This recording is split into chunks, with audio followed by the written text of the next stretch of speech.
Good day so far, champ? 100%. Being world champion must be really, really thrilling. Is everyone in your life calling you champ at this point? Everyone's always called me champ because at the end of the day, I should have been the champ of Impact Wrestling years ago. I think that is not something that a lot of people can dispute there. But did winning the title feel as good as you thought it would? Yeah, it's somewhat of a validation of my career, but this is just the start of things. I'm a very goal-oriented person. This is one goal, now we're on to the next goal. I'm never complacent just sitting around and looking back at what I've done. It's all about what I'm going to do. Absolutely, but unfortunately, Tessa Blanchard kind of ruined your moment in there. I'm sick of hearing about Tessa Blanchard. She's a spoiled little brat that came out and ruined my moment because she wanted to make herself famous off the name of the draw.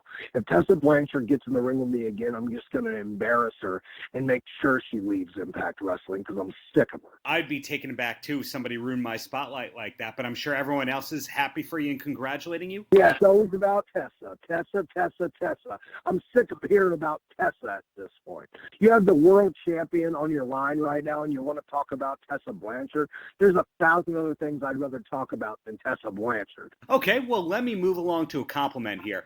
You have one of the best entrance songs in professional wrestling today. Who are the people behind the song?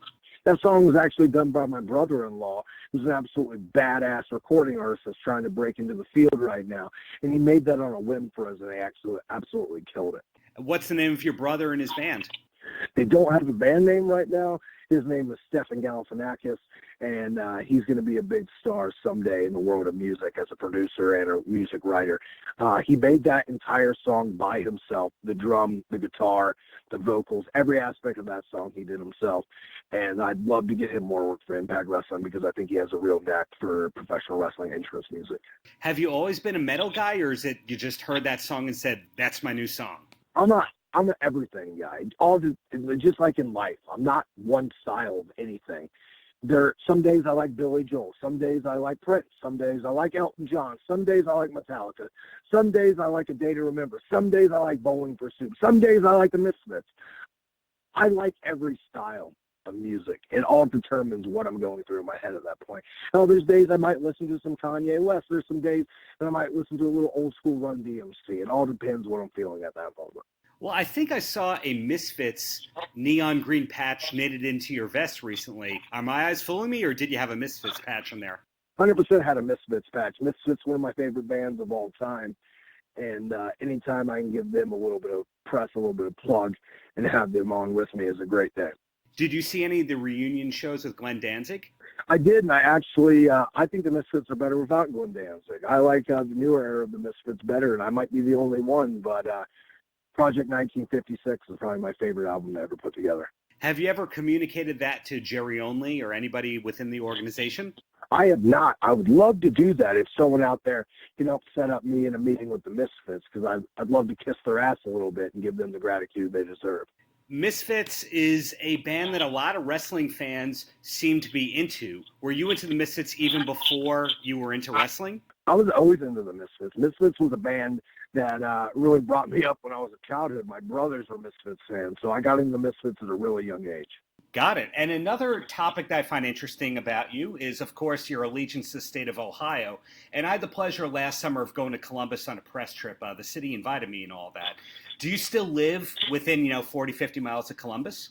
I live in Dayton, Ohio, so I'm right in the heart of things. I'm 45 minutes from Columbus, 45 minutes from Cincinnati, 2.5 hours from Sandusky, the roller-coaster capital of the world. I live in a great spot in Ohio right now, especially over the past couple of years.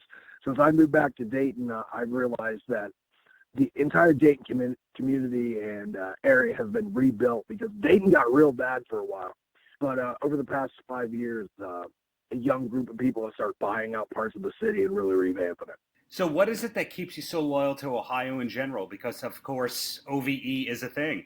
Dude, honestly, I love Ohio, and I didn't even realize how much I loved Ohio until I didn't live in Ohio. I was always that kid that was like, you know what, I'm going to live around the world. And then I lived around the world, and now I want to be back in Ohio. I bought my first home that I've ever purchased in my life because of professional wrestling in Dayton, Ohio, because I love this community, and I want to give back to this community. There's something about being from Ohio that people not from Ohio will never understand. It's this group of community. People from Ohio love Ohio. Ohio has amazing seasons. It's not just hot or cold all the time. Ohio has an amazing college football franchise. Ohio has amazing pro football teams. Ohio has two of the best theme parks in the entire world. And me being a coaster enthusiast of America, I think that's one of the main reasons I love Ohio. I have season passes to Cedar Point and Kings Island every year because I really am a coaster fiend, and getting a chance to have two of the most badass amusement parks in the planet within driving distance is all right by me. A Misfits fiend and a coasters fiend, which is a pretty rarity right there. But I'm curious, with living in Ohio, it must be harder to travel to a lot of destinations, or is it that you really drive everywhere instead of flying? At this point in my career, man, I'm sick of airports. I fly a lot to begin with, but I think Ohio is a perfect hub for, up-and-coming professional wrestlers right now because it's right in the heart of Midwest, and Midwest professional wrestling is thriving right now. This Midwest territory has blown up, and it's a place to get noticed in the world of professional wrestling. Ohio is within driving distance of Chicago, Michigan, Kentucky, Tennessee, Indiana, Pennsylvania, in Philadelphia, which is another hotbed, New York City. You could drive there from Ohio under 10 hours. And honestly, anything under 7 hours at this point, I'd rather drive because I get my own time. I'm going to go sit at the airport for just as long as amount of time to go somewhere as I would driving there. But if I am driving somewhere, I have the Dayton Airport, which has blown up over the past couple of years, where I can fly anywhere in the world. Sounds like I have to be checking out Dayton in the near future. And when I was in Kentucky a couple of weeks ago on a press trip, Myron Reed was crediting you for giving him his start in a way, and also saying that you played a role in MJF's career. You know, obviously, you're a tough guy in the ring, but people outside of the ring love you. When did you realize the importance of giving back and preserving wrestling by teaching the younger people out there?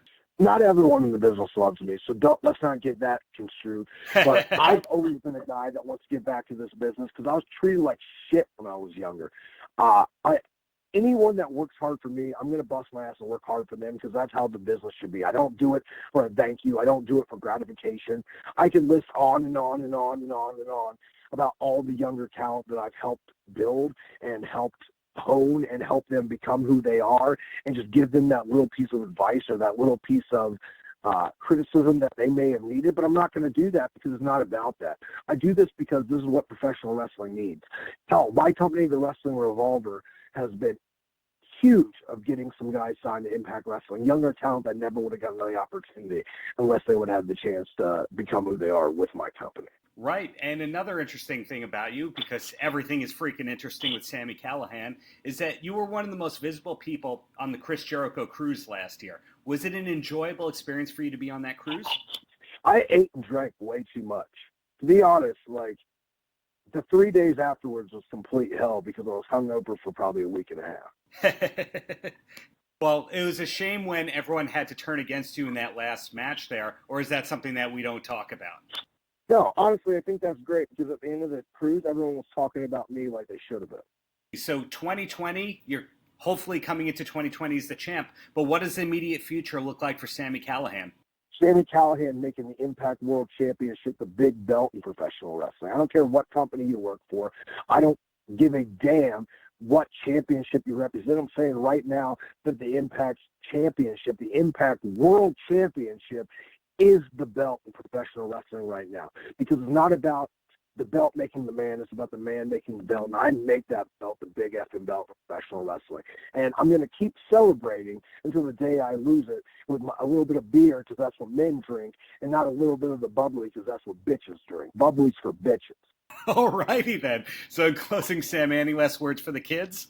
Yeah, check me out on all social media platforms, at the Sami Callihan on Twitter, at Official Callihan on Instagram. Also check out my company, The Wrestling Revolver, at PW Revolver on all social media platforms, as well as www.prowrestlingrevolver.com.